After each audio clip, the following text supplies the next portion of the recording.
Okay, ಈಗ ಪ್ರಮೋಷನಲ್ಲಿ ಎಲ್ಲ ಎಷ್ಟು ಬ್ಯುಸಿ ಆಗಿದ್ದಾರೆ ಕಿಪಿ ಅಂತ?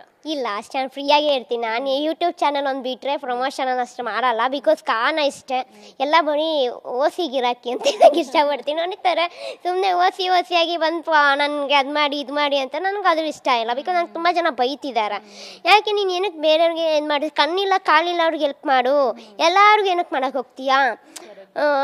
ನಿನ್ನ ಜೀವನ ನೀನು ನೋಡ್ಕೋಬೇಕಲ್ವಾ? ನೀನು ಅವ್ರು ನಿನ್ನಿಂದ ಬಳಸ್ಕೊಂತ ನಿನ್ನಿಂದ ಅವ್ರಿಗೆ ಯೂಸ್ ಆಗ್ತಿಲ್ಲ ನಿನಗೂ ಅವರಿಂದ ಯೂಸ್ ಆಗಬೇಕು ಅಂತ ಅಷ್ಟೇ. ನಾನು ಅದಕ್ಕೆ ನಾನು ಯಾರಿಗೂ ಮಾಡೋಕ್ಕಾಗಲ್ಲ, ಕೊಟ್ಟರೆ ಏನೋ ಹಂಗೆ ಮಾಡ್ತೀನಿ ಅಷ್ಟೇ. ಅವಾಗಲೇ ಹೇಳ್ತಾ ಇದ್ರಿ ನೀವು, ನಾನು ಬ್ರ್ಯಾಂಡಿಂಗು ಎಲ್ಲ ಬೇರೆ ಬೇರೆದೆಲ್ಲ ಬೆಟ್ಟಿಂಗ್ ಎಲ್ಲ ತಗೊಳ್ಳಲ್ಲ.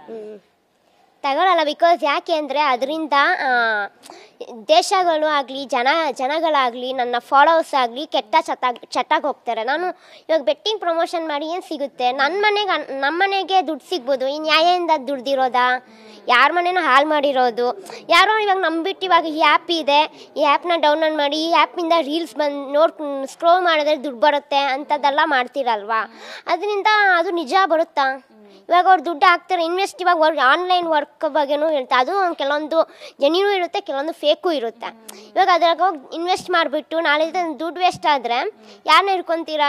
ನನ್ನನ್ನು ಇಟ್ಕೊತೀನಿ. ನಾನು ಪ್ರಮೋಟ್ ಮಾಡಿರೋದು ನಾನು, ಅವ್ರು ಕೊಟ್ಟಿರೋದಕ್ಕೆ ನಾನು ಮಾಡಿರೋದು, ನಾನು ಇಟ್ಕೊತೀನಿ. ನನ್ನ ನೇಮ್ ಬೇಡ ಹೋಗುತ್ತೆ. ಮತ್ತು ನನ್ನಿಂದ ನನ್ನ ಫಾಲೋವರ್ಸು ಕೆಟ್ಟದ್ದು ತಗೊಳ್ಬಾರ್ದು. ನಾನು ಏನು ಜನಕ್ಕೆ ತಿಳಿಸ್ತಾ ಇದ್ದೀನಿ, ನಾನು ಏನು ಮಾಡ್ತಾಯಿದ್ದೀನಿ ಅದು ಒಳ್ಳೆ ರೀತಿಲಿ ಹೋಗ್ಬೇಕು. ಅವರು ನನ್ನನ್ನು ನೋಡಿ ಆದ್ರೂ ಅವರು ಮುಂದೆ ಬರಬೇಕು, ಬರೋ ಮಕ್ಕಳಾಗಲಿ ಯಾರೇ ಆಗಲಿ ಮುಂದೆ ಬರಬೇಕು ಅಂತಷ್ಟೇ. ಆದರೆ ಕೆಟ್ಟ ಚಟ್ಟ ಮಾಡಬಾರ್ದು ಅಂತ ಅಷ್ಟೇ.